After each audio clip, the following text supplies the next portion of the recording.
quando a gente fala de modernismo negro, pensando o caso brasileiro, o que a gente está pensando são essas formas de representação e autorrepresentação que escritores e artistas negros construíram sobre a gente negra. Então esses são os modernismos negros, não é? Os modernismos atentos, talvez a participantes que apenas eram projeções daqueles que tomaram parte na famosa Semana de 22. Eram projeções e não tanto a realidade que de fato existia.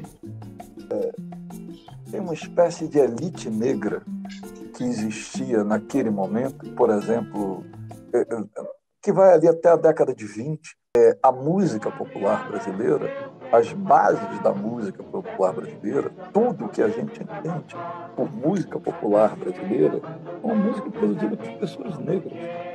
Chiquinha Gonzaga era negra. Toda aquela cena da pequena África, que é a cena que vai gerar os 8 batucas, ela ou é de pessoas negras ou é de pessoas nordestinas, no mínimo não brancas.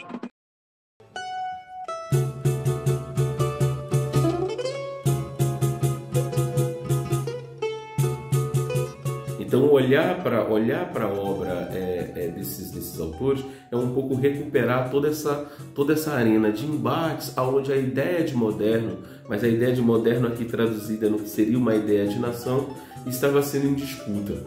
O problema é que o movimento modernista, né, de 22 e seus desdobramentos é tão importante que ele teve uma marcação histórica muito flagrante.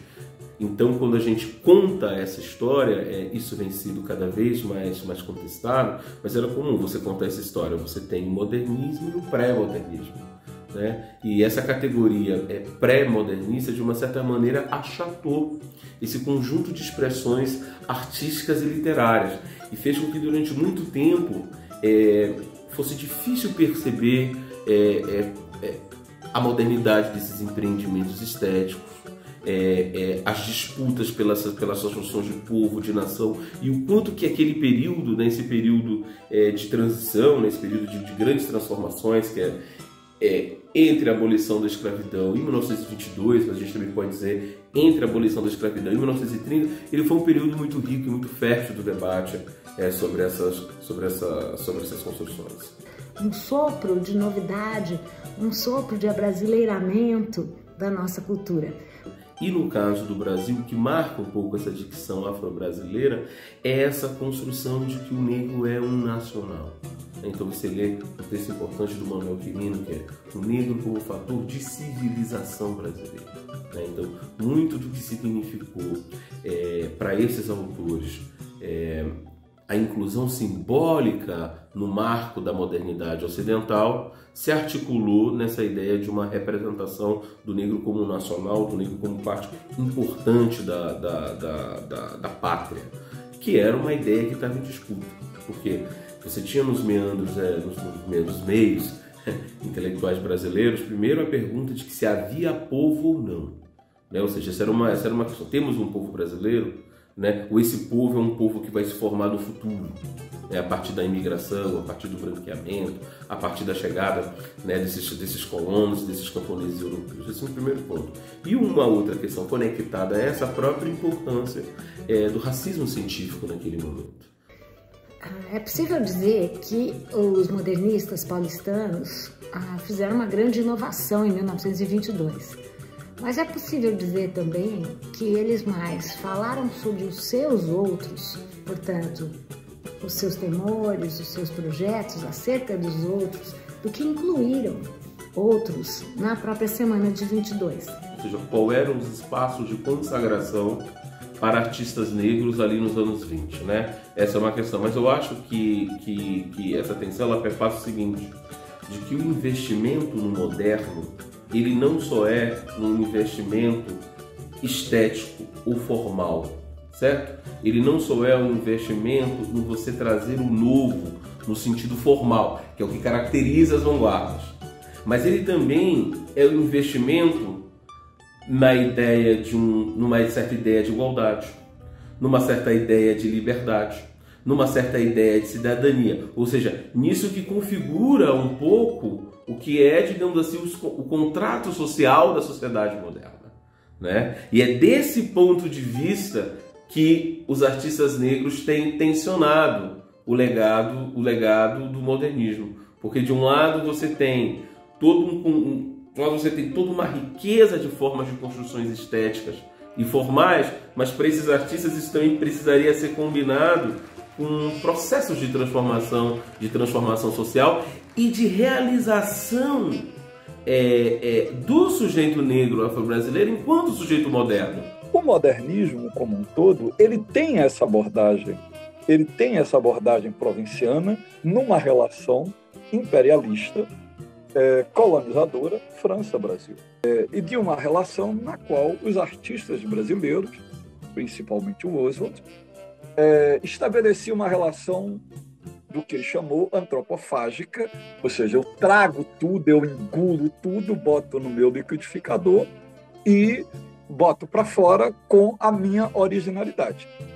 O que é o Heitor Villa-Lobos? O que é o Trem Caipira? O que é Macunaíma?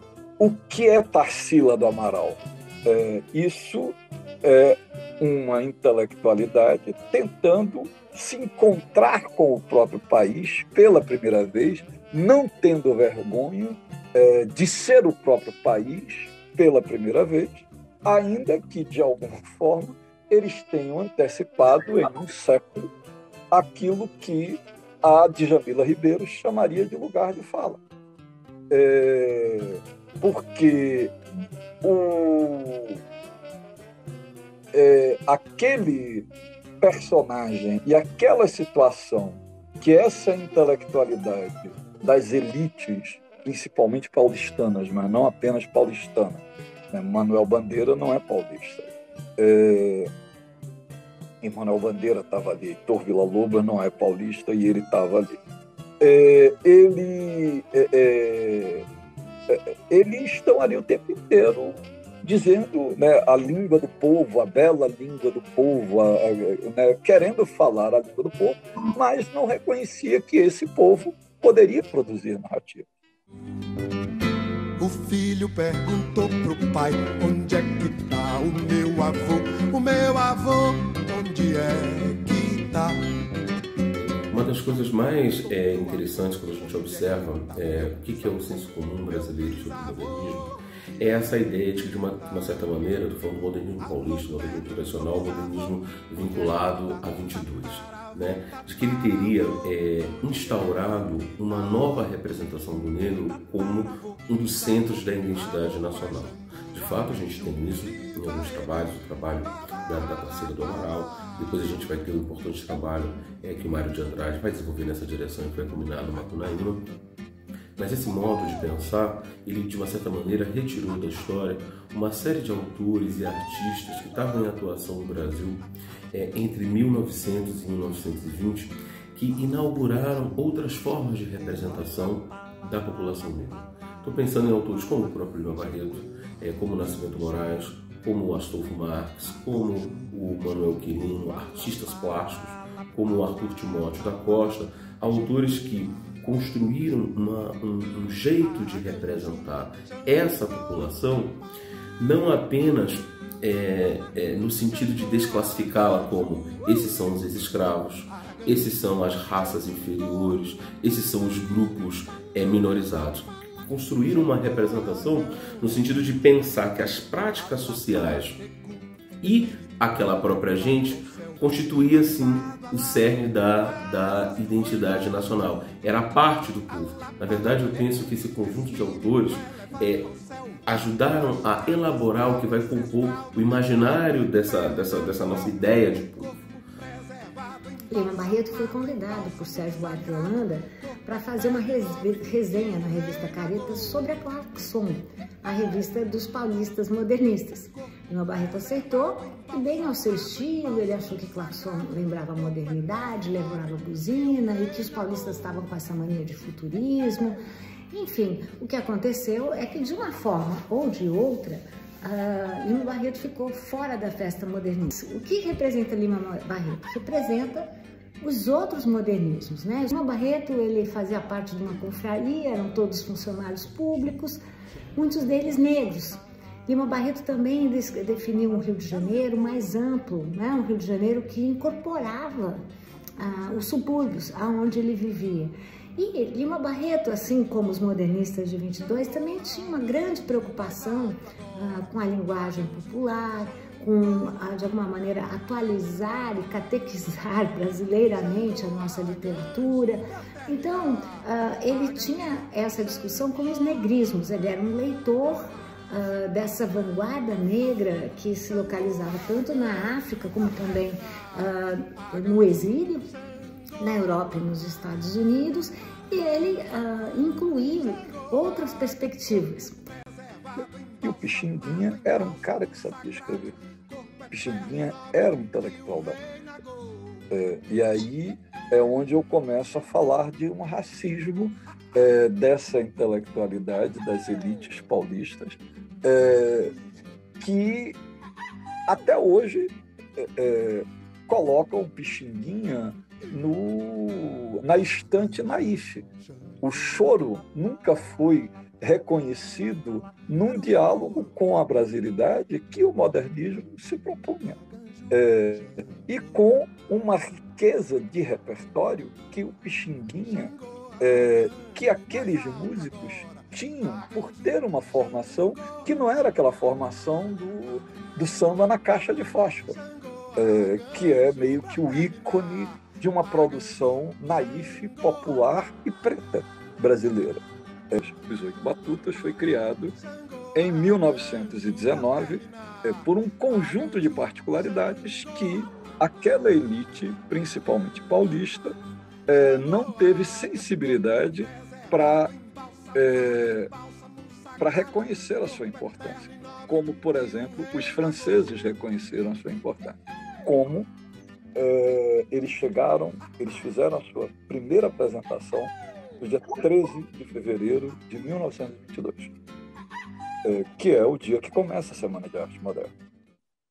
1928, que é o ano do Tarsila, do Amaral, do Abaporu, é o ano do Macunaíma, é o ano, eu acho que do Raízes do Brasil, é um ano muito importante, o ano de 28. E é também o ano em que o Pixinguinha faz o Carinhoso, ainda como uma música só sem letra, né? A letra seria colocada anos depois pelo Braguinha, etc. e tal. Essa música credenciou o Pixinguinha a ser uma coisa que vai colocá-lo como a principal influência daquilo que o Brasil tem de mais rico. Para além de ele ter criado as bases da música popular brasileira, eu vou repetir, as bases da música popular brasileira foram criadas nesse momento e foram criadas por pessoas negras ou minimamente racializadas. Eu ancorei esse festival numa homenagem ao Lima Barreto, que foi o grande injustiçado da Semana de Arte Moderna. Ele discutiu o Brasil como o modernismo se propunha a fazer. Ele faz um mergulho no Brasil como o modernismo se propunha a fazer. Ele faz uma leitura do mundo e traz aquele mundo antropofagicamente para o Brasil, da mesma forma como os modernistas fizeram. Então, hoje você já tem uma discussão sobre os vários modernismos que surgiram em diferentes partes do mundo e em outros locais. Você tem a importância do Rubem Dario, você tem a importância de artistas do mundo asiático. Então hoje a gente tem uma história do modernismo, onde a vanguarda europeia ela é mais uma vanguarda entre outras. Né? Tem uma ênfase importante nos diálogos. A ênfase hoje é muito mais nos diálogos e de que você tem fontes alternativas nos experimentos estéticos da modernidade em várias partes do mundo do que propriamente a vanguarda europeia. Então, por exemplo, um caso importante é a Harlem Renaissance nos Estados Unidos. Né? Todos esses escritores negros ligados à ideia do negro, por exemplo. Né? Pensando em Langston Hughes, pensando no próprio W.B. Du Bois, enfim, todo um conjunto de Zora Neale Hurston. todo um conjunto de artistas que vão pensar ali, né, no Harlem, ali em Nova York, né, esse conjunto de experimentações estéticas com esse background do Jim Crow, com esse background de ter experiência do racismo norte-americano. Então você já tem uma visão mais arejada. Regionais, porque tinha os modernismos no Rio, modernismos em Recife, modernismos no Rio Grande do Sul, em Minas Gerais. Os músicos de jazz que faziam do jazz a trilha sonora da década de 20, e toda essa produção modernista, ela está em diálogo com os anos loucos na França, com aquela cena de Montmartre, com aquela cena de Montparnasse, que tinha uma trilha sonora, não apenas uma trilha sonora negra, mas ela tinha uma inspiração negra muito importante. E que inspiração negra é essa? A gente tem uma Europa saindo de duas situações que vão fazer com que a sua juventude se desiludam com uma ideia de Ocidente. Uma dessas situações é a pandemia da gripe espanhola, e a segunda situação é a da Primeira Guerra Mundial, que resultou na morte em escala industrial dos jovens na França. E isso vai fazer com que uma juventude francesa, uma vanguarda francesa, Picasso em algum momento foi jovem, Cocteau em algum momento foi jovem, toda essa turma que estava ali naquele cenário da década de 20, virada dos anos 10 para os anos 20, eles eram, na verdade, aquilo era uma produção de artistas jovens que não queriam morrer mais na guerra, que estavam desiludidos com uma ideia de Ocidente, do progresso, etc. e tal, e começam a idealizar uma África.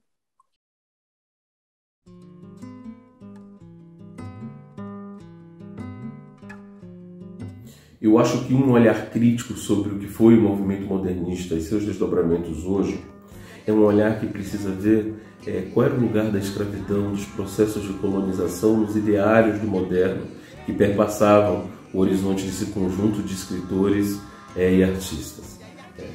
Um dos quadros mais emblemáticos, por exemplo, é o quadro A Negra, da Tarsila do Amaral, o qual ela relata que fez o quadro baseado na experiência de uma pessoa escravizada, de uma mulher escravizada que vivia na casa da fazenda dela.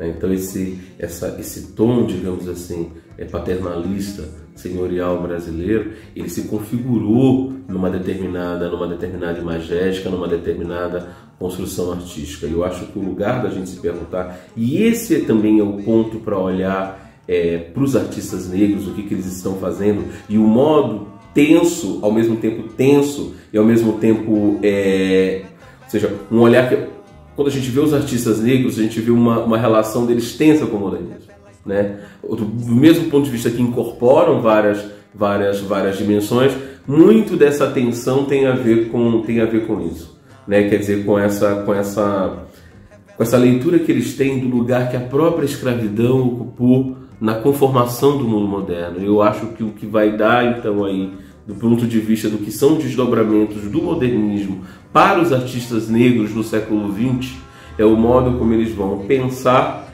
e repensar a memória da escravidão, do colonialismo, na configuração artística de suas obras. Por exemplo, um desdobramento acho que um exemplo onde isso ocorre, a gente pode pensar numa canção do Gilberto Gil, em Ré Favela. Tem vários estudos interessantes sobre essa relação entre como o tropicalismo bebe desses elementos do modernismo. E o Gil, ele parece ser esse exemplo claro do que eu estou aqui tentando expressar, de como é que você tensiona então uma certa ideia de moderno, acionando um pouco essa experiência diaspórica da escravidão. Então ele tem uma canção muito bonita chamada Babá Lapalá.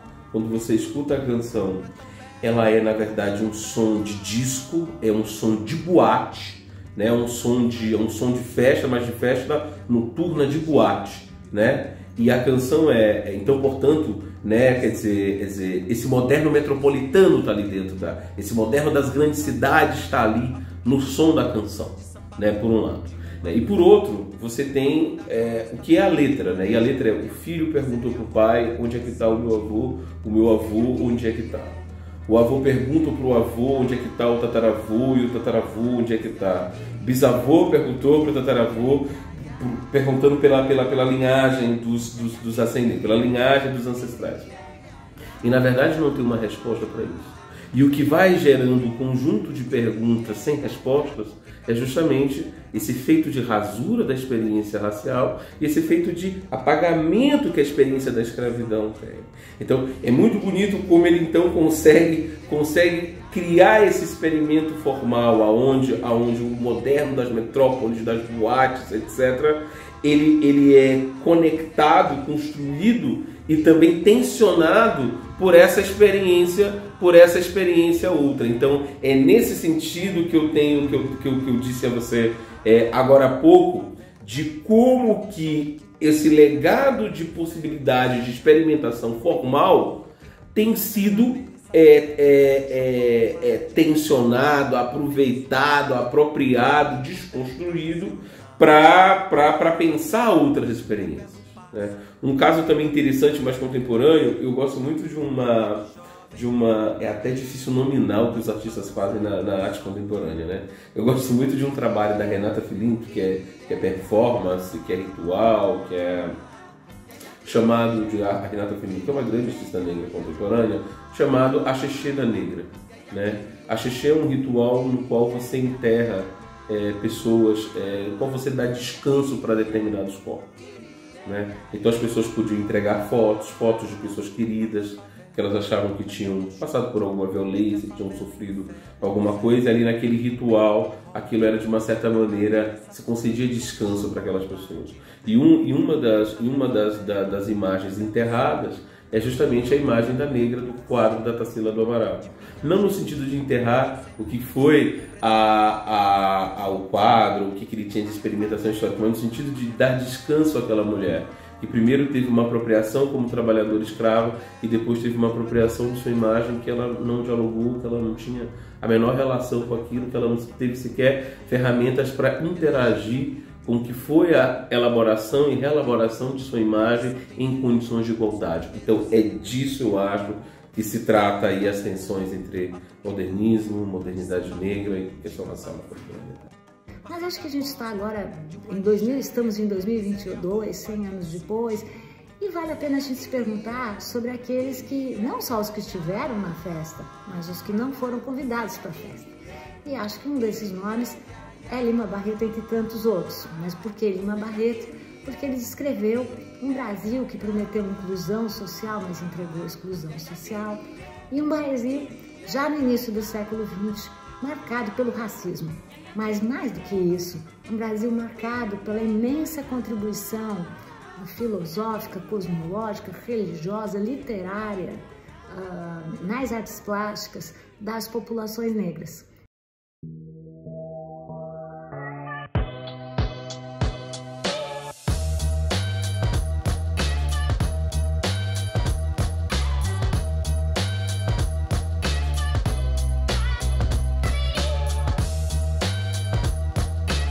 É 100 anos de modernismo negro. Foi o tema central de um conjunto de ações que duraram 8 dias, foi de 11 a 18, e eu trouxe todos os artistas negros possíveis que cabiam no meu bolso ou que tivessem com a agenda disponível. Uma demonstração de força de uma geração de artistas intelectuais e escritores negros como nunca aconteceu na história desse país. Você nunca teve tantos escritores negros, você nunca teve tantos intelectuais negros, você nunca teve tantos acadêmicos negros, e eu tentei fazer um link entre o que se produz hoje e o que se produzia naquele momento. Então nós calcamos esse evento em 3 personagens. Um que, na verdade, são os 8 Batutas ou Pichininha, o outro Lima Barreto e um terceiro, a Josephine Baker, que é, não à toa, o ícone da década de 20, dos anos loucos na França, dessa FUP. Essa FUP ela tinha duas exposições. Uma sobre o Lima Barreto, que teve a Lília e o Jaime Laureano como curadores, mas a gente teve uma, da qual eu fui um dos curadores, que era o Maestro Batuta, sobre o Pixinguinha. Ele era um maestro.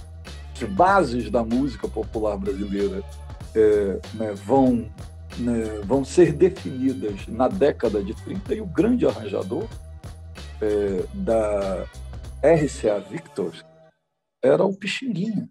Era o arranjador, ele era o diretor musical da RCA Victor. O Pixinguinha criou os arranjos das principais músicas, assim, tipo A Cidade Maravilhosa. O arranjo do Pixinguinha, que é um arranjo de metal, é um arranjo que você vê um namoro com o jazz, é do Pixinguinha.